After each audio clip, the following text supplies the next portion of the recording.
And I've just been joined in the studio by Raymond Akwa. Raymond Akwa will help us break down for you the letter that has just been, that we just had from the presidency.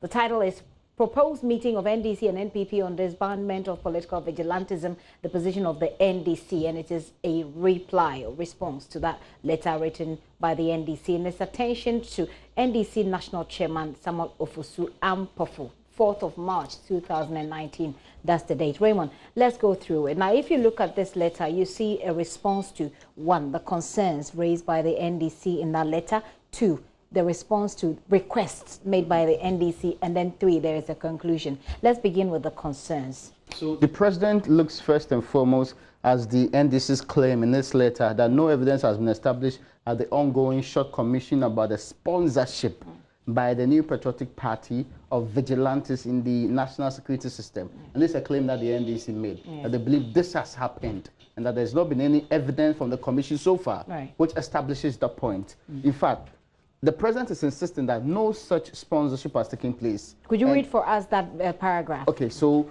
the claim here is that it says, contrary to your assertion, no evidence has been established. In fact, no such sponsorship has taken place. And that is a response to the concern that the NPP has sponsored vigilante groups. Yeah, and that the commission, as it's sitting today, has not established any evidence to back that particular claim. I mean, they are doubting the competence of the commission to do that immediately. So that is why it says that, as we speak, the party sponsorship of a grouping to do this has not been given evidence by the commission sitting today. The president is doubting that. Why do you talk about evidence when the incident did not happen in the first place? In any case, it is prejudicial to the ongoing engagement by this commission. So the president says here specifically, no such sponsors are taking place and none will take place. That's his party will not sponsor tax. Again, he moves said, in any event, it is surely prejudicial to the work of the commission for citizens to start drawing conclusions on the material before the commission, prior to the commission making its own findings and recommendations on the matter. Then the second issue that was also raised by the NDC was that neither the government nor the ruling party have made any plans. They had actually indicated that the party has recruited party thugs ahead of 2020. Ahead of 2020, and that's the response the president has. Secondly, that paragraph there, that begins with secondly, then speaks to it. So tell us what it says. So what it says is that neither the government nor the ruling party have made any plans to recruit party thugs for the 2020 general elections. It says no such directive has been given, nor will any such directive be given.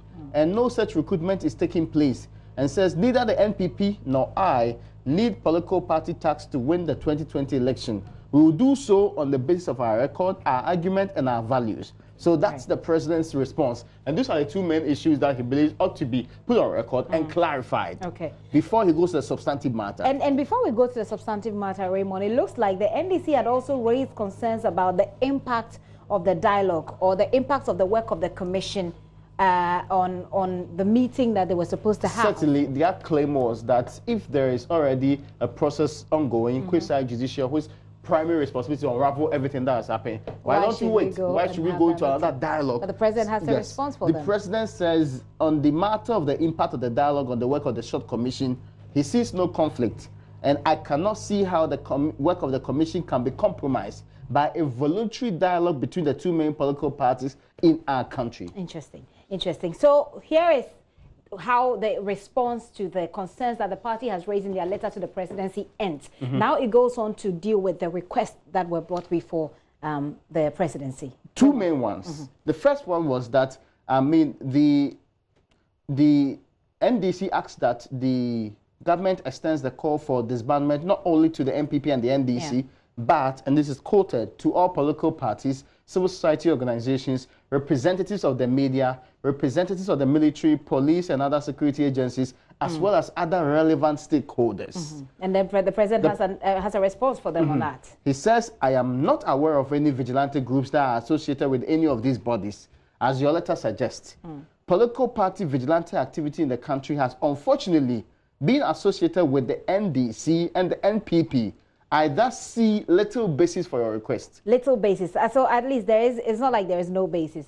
But there's basis, but it's it means that there is no basis. Yes, so that the NDC is basically saying that let's extend this, let's take it beyond the two parties. But the presidency says, look, this issue is really between NPP and NDC, so let's deal with it at that level. The next request, Raymond. Now, the NDC also requested for mediators and facilitators of this dialogue. Indeed, the National Peace Council was one of the institutions they made reference to.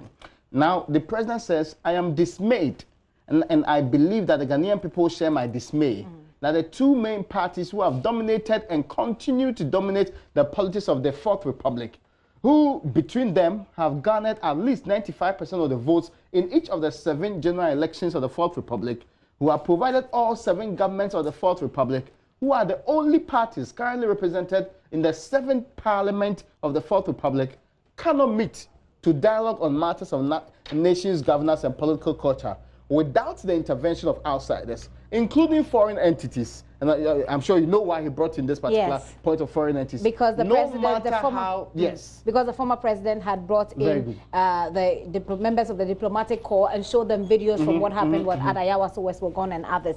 Right, Raymond. No matter how well-meaning. So this point, and of course we're talking about this, the president does not categorically say, I shall not grant your request.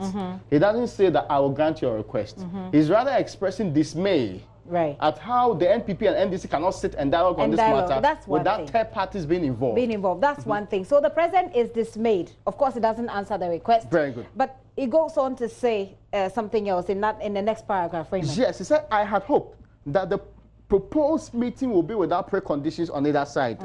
I am aware that Mr. Fred Blay, the chairperson of the NPP, has made an initial contact with you. And this you is the chairman of the NDC, because that's in whose name this letter was written. Yes, about the holding of this proposed meeting. My own view is that that meeting should take place as soon as possible. And all matters ventilated there, and the outcome of the meeting, all meetings will be appropriately addressed. It is important that we trust in our own capabilities to resolve our own problems. Government stands ready to provide a venue if it is the wish of the parties. Once again, I thank you for your letter. I'm hopeful that we can all work together to achieve a positive result for our country and spare it the unnecessary consequences and traumas of vigilantism. Very, very true. So, Raymond, let's subject this to very brief analysis. Now, if you look at this, this is what you see. You see the response to the concerns, the response to the request, and at the bottom of it, you see a conclusion that I'm not quite sure our viewers would have a sense of certainty about. Is there a sense of certainty when the president says, I am dismayed that we cannot sit together as two political parties who have done so and so and so to talk about this without mediators? He says he's dismayed. And then he goes on to say that he had hoped this would have been done without mediators, but it doesn't provide any specific responses as to whether or not the request to involve third parties will be granted. I think the president is leaving the door open for one simple reason.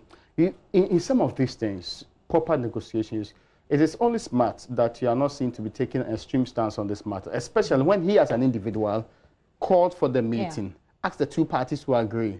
So he's expressing somewhat an opinion that says that, I'm not so sure whether that's how you want to handle this, but go sit with the man, discuss your own modalities. If you want a venue, I can put it out there. He's isolating government as an institution from it. He's just making it partisan political engagement between two parties. Again, he also says that... So in essence, Raymond, if I get what you're saying, in essence, he's saying he's giving these two parties the option to choose whether or not they want a mediator. Brilliant. So that when you go down there, and of course, he also makes the points down there that he hoped that the conversation would have been without preconditions. But if you're not going to do that, discuss with your party on the other side.